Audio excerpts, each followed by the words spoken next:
Assalamualaikum warahmatullahi wabarakatuh. Umi Hafifah. Waalaikumsalam warahmatullahi wabarakatuh, Pak. Alhamdulillah. Sih kelingan biyen 2 tahun kepungkur sowan rene. Tesih. Ayo, nggih, nggih. Nggih.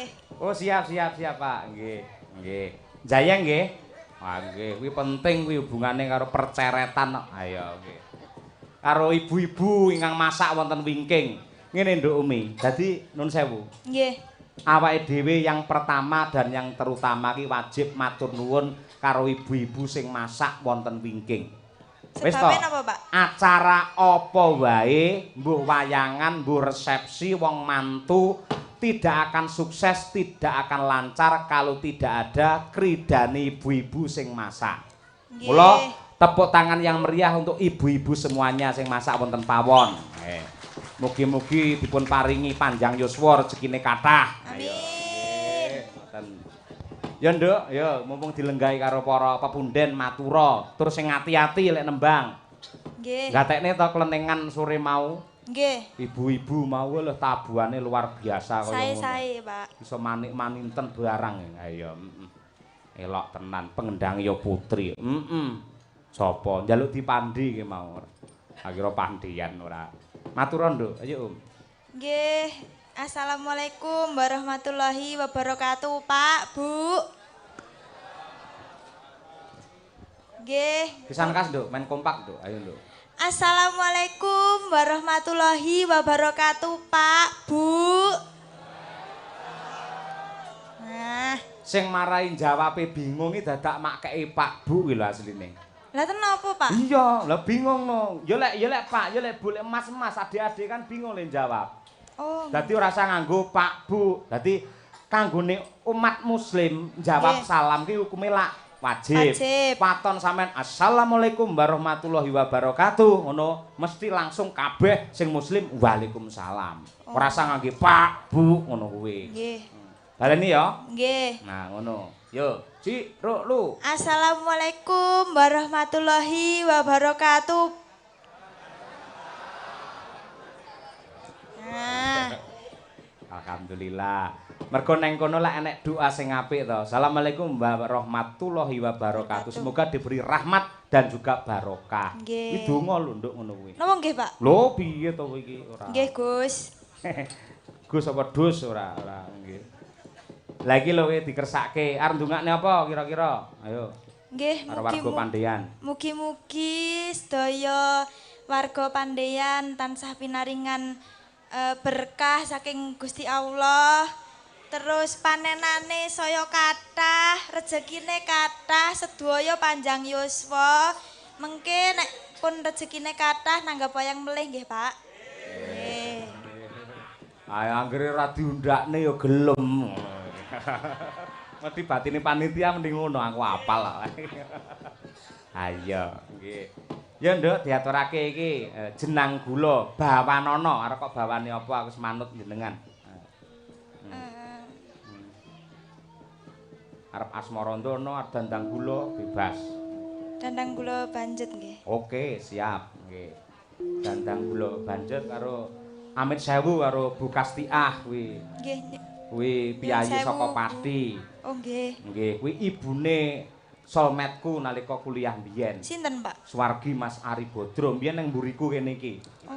Ning panjenengane wis ditimbali karo Gusti, mergo ditresnani karo Gusti Allah. Nggih. Mula lek ning mburiku kuwi kudu ati-ati. Ayo. Oh ngoten. Hati-hati lho Mas Bayu. Aja kuwi arep PA aja dingonokne. Oh, nggih, nggih. Kowe ngalih ganti aku. Ayo. Monggo dandang gula Umi Afifah. Gitu. Lamun arasa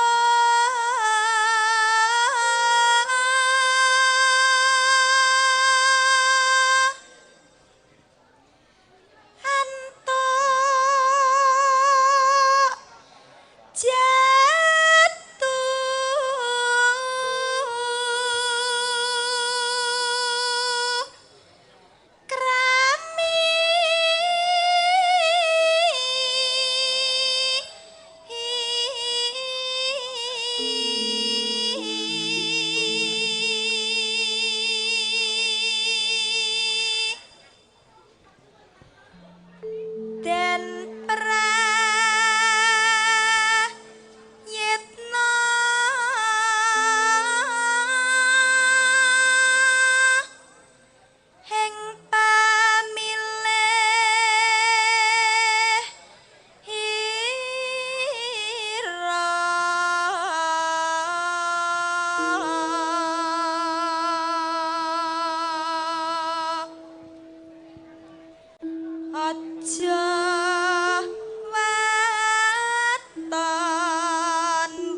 iku bisa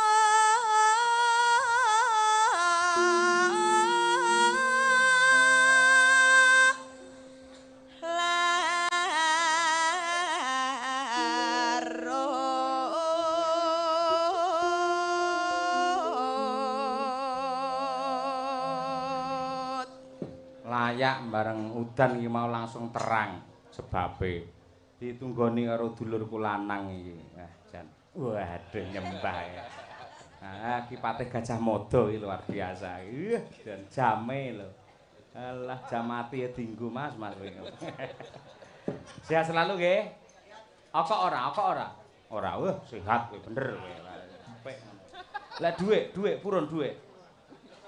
Neng ae. Ayo. Ya nduk. Keneng sambang sarah wungan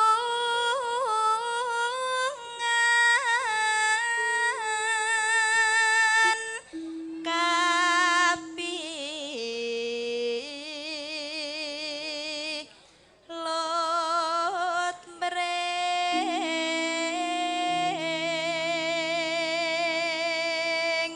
Wicara kang yo wicara kang manis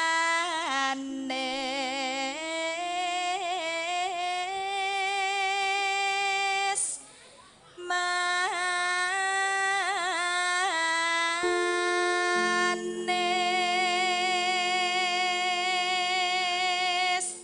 nonano marmane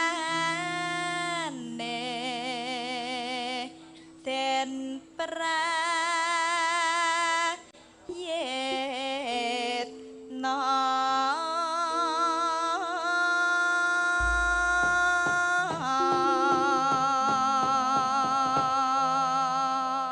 Mang mriki Mas. Wes.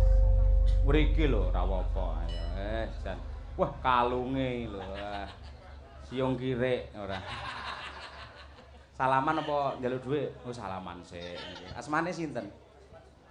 X1. Udah. X1. Oh, Meswan. Nggih. Laire dina Kamis to jenengan? Oh, iya nggih. Nyapa tanganmu ngadung? Dhuwitnya. Nggih napa? Nggih napa? Hah? Wow, tuku minyak wangi. Wah iya. Oh, elok lho iki. Bocah khusus parandene ora gelem lepek lho kowe. Wah, iya. Mas Wiswan. Woi, ngerti sinden iki jenenge sapa? Karo. Aja gatekne sinden ya, gatekne lakone ya. Oh iya aja manut wong-wong kae ya. Wiswan ora apik. Besok gawe ning Ponorogo kon jagungan karo Ndurin. Tambah larso telu. Ayo. Monggo jenang gula genduk Umi Afifah coba kaya apa? Ya lho.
men tambah seger engko rampung jenang gula langsung ke dadi ati.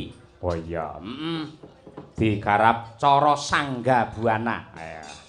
Mas Telonteng. Tong tak entuk tak kontak lok dung tak entuk tak kontak dung. Dah. Apik engko. Yo. Telinting iki.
Golek ising kaya ngapa wong ayu.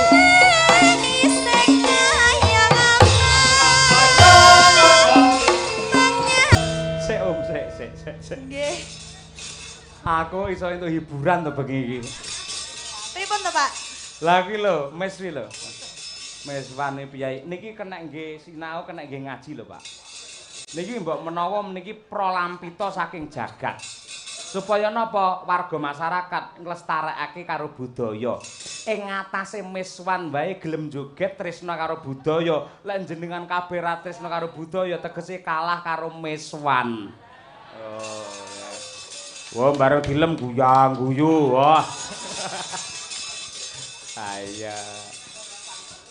Hah? Lanjut. Iki kaya sing nanggap ae kowe iki. Sing kaya sing dikitanke lonjat lanjut. Ayo, ya beres man. Ayo. Yo. Tak omong iki lek duwe pacar to? Dereng. Moh. Sing arep jodohne kowe karo Miswan iki sapa? Awi gur takon. Kowe lek duwe pacar to? Dereng. Ora kudu karo Miswan. Ning golek sing modele ngono kuwi. Mah. Genah aman kowe ora bakal cemburu kowe. Ampun, Pak. Kula nyuwun sewu nggih, Pak. Apa? Kula niki sing napa nggih sing nyenengi kula niku kathah lho Pak asline. Oh iya. Saestu, Pak, saestu. Sing sepuh enten. Heeh. Sing enom nggih enten. Sing cilik nggih wonten. Lansia nggih wonten. Lansia. Nggih, Pak, saestu Pak, kula mawon, Bu. Ning ngene, Om. Ya kudu pinter milah karo milih. Nggih. Dadi lek golek pacar aja mung waton ganteng, aja mung waton sugih. Pedaya apa duwe pacar ganteng yen nglarani ati. Pedaya apa golek pacar sugih yen ning ati marai ringkih ya ta. Nggih. Mula kang mangkono golek sing priya sing setia lahir batin yaitu Miswan. Lek ra gelem tak olehni winong lho engko malahan. Ikhlas kula malahan. Ikhlas ya tenan iki jos iki.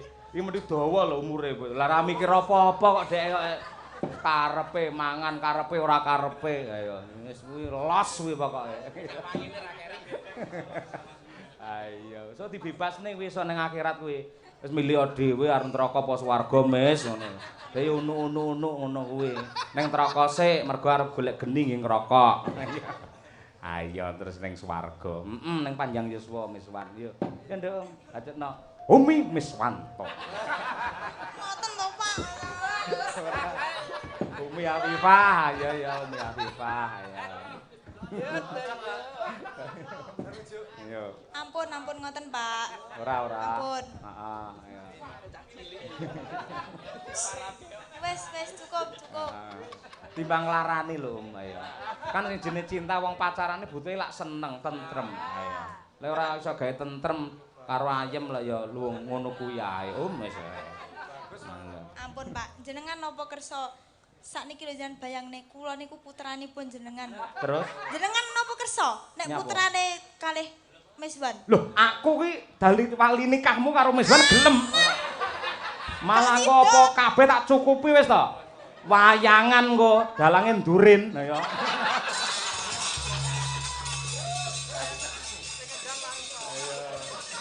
Dauman lho Miswan. Pun Pak. Ya ora ora Ampun ngoten to Pak, ucapan niku adalah doa lho. Lho rong karuan, sampean kudu iso mbedakne endi kuwi serius, endi kuwi guyon. Sing marai kestro jaman saiki ya, ning medsos barang marai kestro. Wong guyon ditampa serius, wong serius ditampa guyon. Kuwi sing marai masalah ning kono kuwi. Lah, mula perlu kebijaksanaan. Kaya piyayi ing pandian kene iki. Mbuh kuwi guyon, mbuh serius, ning bebarengan mbangun pandian supaya tetep makmur lan uga guyub rukun. Lah kuwi pandian.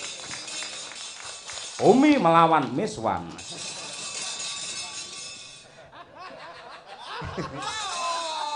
Ayo Mis, ayo yo. Ayo. Ayo. Aku mbayangne dhek nggih basahan lho, Pak. Ayo terus temanten putri mijiki sukunipun temanten kakung. Apik. Mijiki nganggo banyu peceren. Ora pareng ngono kuwi. Ya ora sayang ngono terus mutung ngono lho. Mutung aku. Pancen lek waranggana lagi ijen gampang tersinggung kok ya.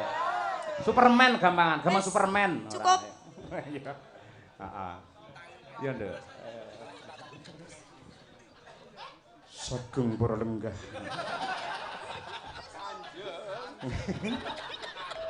Ayo cahayu ayo. Ayo. Mudhun lho aku. Aja, mudhun lek jam tengah papan kono. Kowe mudhun arep glemes pan kowe mesti.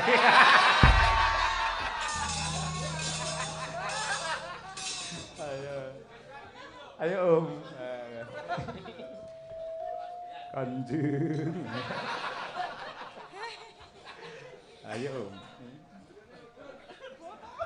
Loh, Pak. Weh madhepan nang nggon kubis ya, madhep kubis kono. Ayo, ora apa. Ayo. Ayo. Rena wengi dadi ati. Ayo wes.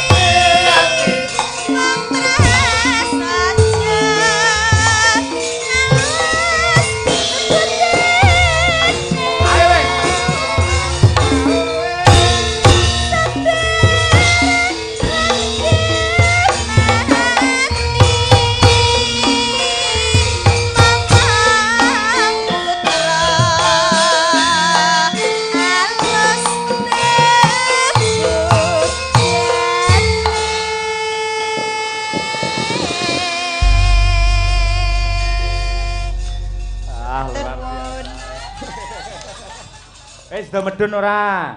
Sida. Tawangen to, Miswani perbawane gedhe, bareng dhek joget metu asape. Ayo, elok. Kaya malih kaya nang rumah hantu Mis malian.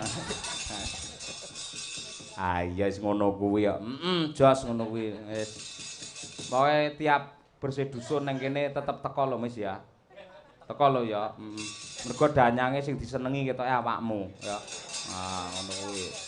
Nek awakmu ora teko walah berat engko, Mis. Ayo. Ayo, Miswan. Selanjutnya gandeng Umi ora gelem, Nong, Winong, ayo. Nyapa neh. Ora iki lho tak kon ngadeg ben nembang iki lho. Iki lho Nduk enek pamundhut ya kuwi endi mau? Sing ngersakake rengu iki lho, Nong. Kalih ugi wonten saking Jayengan ingkang ngersakaken santri pekok ngapunten bapak-bapak ibu-ibu nyun duka ingkang kathah. Ya.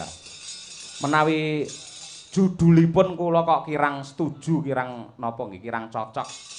Niki kula kalih Mbah Sukron niku dipun yasakaken nenggih santri waras. Santri waras nggih. Niku sinom mangke dindangdukne pelok barang wayang kayu kae cah. Ayo. Ngapunten nggih kula ganti santri waras nggih. Nggih. Nggih. Ning rengu rumiyin. Mbak Nimas Ayu Winong Nawangsih. Nggih. Iki slendro sanga ya nang ya. Ha nang. Nggih, yo. Nggih. Ngecek, Pak. Ngecek. Ngecek kaya sepur ngono. Lah mau ngecek iso Miswan. Boten. Men jumeneng yo tukung-tukung Nimas Ayu Winong Nawangsih. Oh.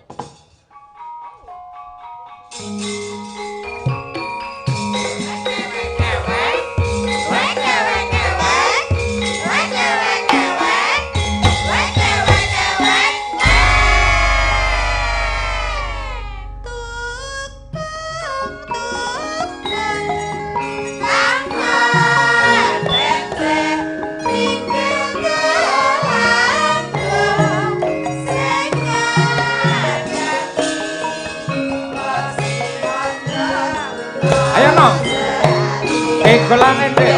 Hey. Hey.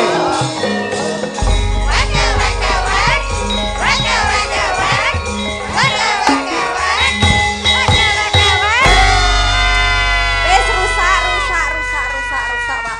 Kula golan langsung rusak, Pak. Ah iya. Ora nyawang karo balungane, nyawang karo bokongmu kuwi kok. Lah pripun to? Mbah Wir niki lho sing miwiti, Pak. Wet wau nyawangi kula ae. Oh iya. Ya wis ben to mengin jamu wong piyai sepuh senengane ya mek nyawang ngono kuwi. Saka sepuhe mau ning pondokan tiba tangi lho mau ning kono. Arep njukuk sego mak glubuk ngono aduh. Ayo, semelang lek ora uman kakap ayo. Nimas Ayu Winong Nawangsih daleme ngendi, Nduk? Kula asli saking Tulungagung, Pak. Desane ngendi? Desa Ngentrong, Kecamatan Campur Darat, Kabupaten Tulungagung. Kuliahe wonten pundi? Universitas 11 Maret Surakarta. Jurusan fakultas? Fakultas Keguruan dan Ilmu Pendidikan. Jurusan Pendidikan Bahasa Jawa. Wah, iya, pinter iki kena. Semester pira? Semester 2. Semester 2. Status? Mahasiswa. Status? Mahasiswa toh, Pak? Single, double, umbel apa-apa? Kula triple, Pak. Triple. Triple iki telu lho. Nggih. Kuwi aja neko-neko lho ora. Loro lho kuwi nggo tenan, loro lho. Mboten triple semangate niku lho, Pak. Oh, semangate triple. Iya. Niku lho. Semangat, giat lan uga tetap bermartabat. Nah, niku triple. Sanes tris. Triple semangat. Sanes triswan. Lek tris kan triple semangat. Oh iya. Bener. Ya iki lho, Nduk, enek sing ngersakake rengu. Iki karyane sapa, Nduk Cahyo? Ki Wangsa Subagya. Wangsa Subagya. Lah kowe sinden laris kondang kok gelange kok ya bolah iki lho. Niki gelang anu, Pak. Apa? Gelang tolak bala. Oh, tolak malah nolak bola iki piye? Mboten. Tolak balak to? Tegese niki anu, Pak, gelang apa ya? Anu niki anti galau, gelang anti galau. Oh iya, bener. Gelang anti galau. Ulah, ayo, bubuka lan uga bektiya marang Gusti Allah. Ngono kuwi. Ulah kuwi. Mboten bubuk kalih polah ngoten, Pak.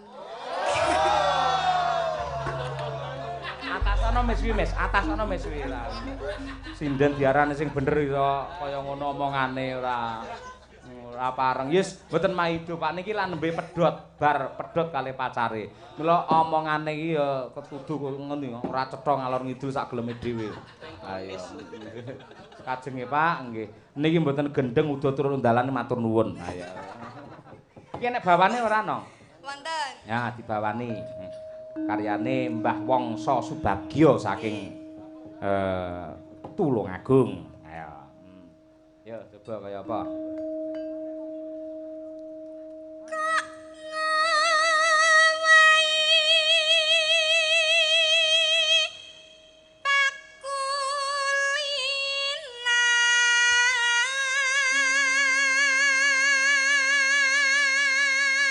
Apa iki mau, Nong?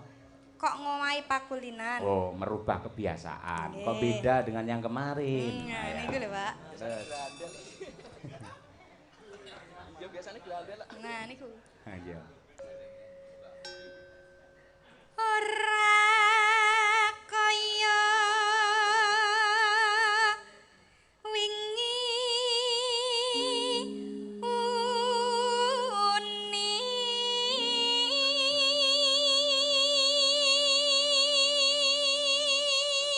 Ora kaya wingi uni, ya.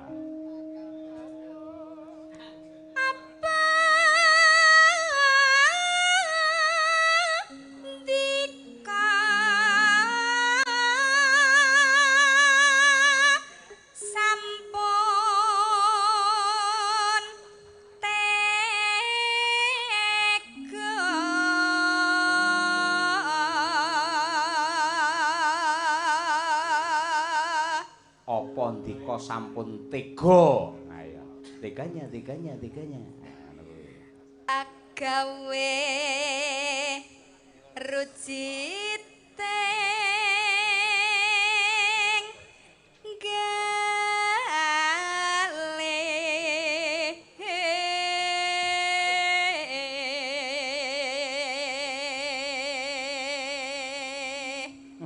sakne nong.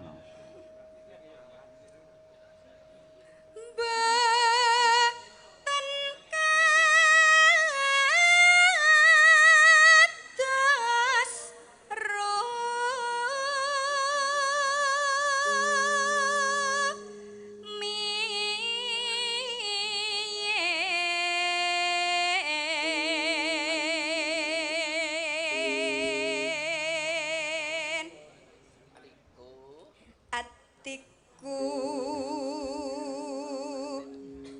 digawe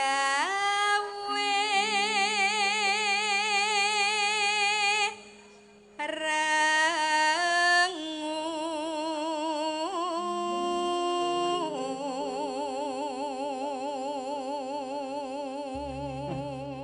Jan kaya tak ulu-ulu nong. Nek aku ora tedas ben diulu Aji Mas ya nong. Mesti kancane dipakakne ngono kuwi. Lah Dek njaluk mae kula mau Mas, Ayo. Kancane nggih tameng waras ora. Ya nang Cahayu, sing sabar, Nduk. suwit manuk si katan terowongan udan krimis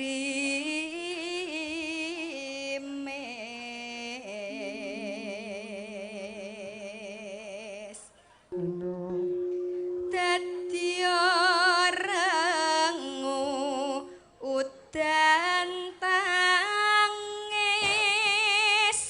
keloyongan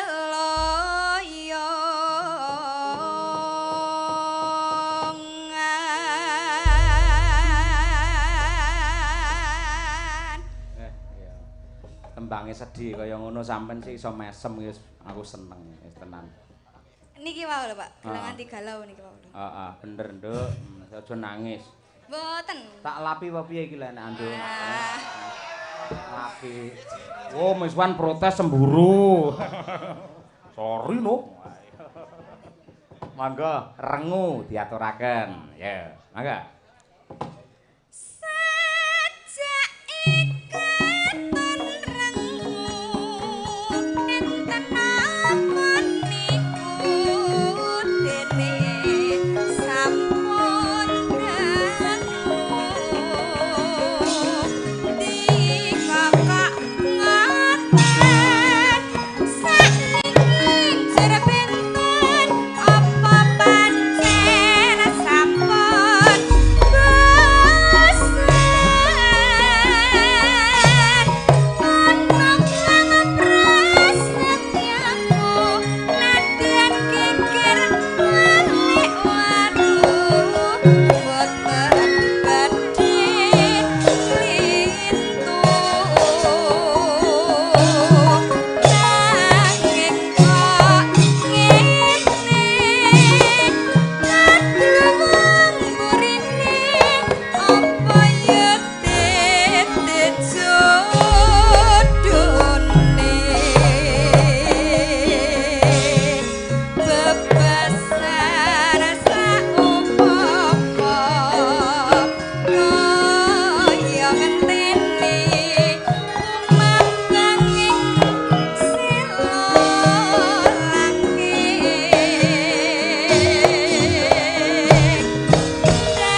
karyane Mbah Wangsa Subagya Piyai Tulungagung seniman senior hebat sing nembangke ya murite Mbah Wangsa Subagya ya bocah Tulungagung mula ya menjiwai tenan tur sing nembang karo sing ditembangke iki ya kaya ada chemistry lho Nduk ayo ada misteri di situ tenan mula ya berkarakter tenan semu tenan iya bener ya Mak nah arep ngaturake apa diselani dhisik nah menika ingkang kepeksa nyuwun pangapunten kula gantos saking santri pekok teng santri cerdas utawi santri waras menika pelok barang Mas ngampil nggen wayang kayu nika karyane Mbah Sukron monggo iki mesti yen Paranggana iki sik kelingan lagune ya bareng-bareng rapopo coba diaturake dangdut ya Mak dangdut santri waras utawa santri cerdas monggo co diaturaken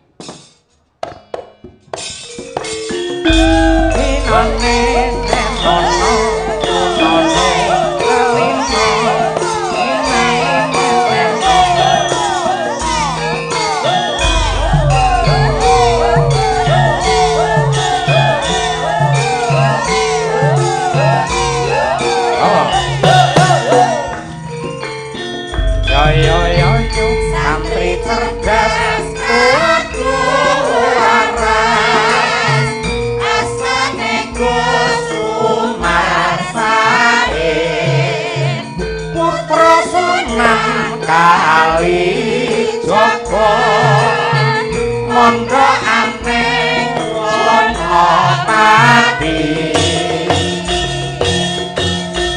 Sunan Irang Pranani mula njur kaundhuh mantu ngawuh lan rarayana tembe uga calon wali kondang kang gagah gunung Muria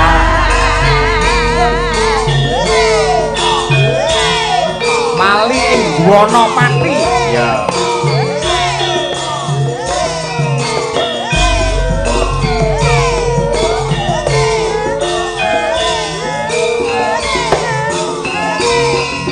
santri cerdas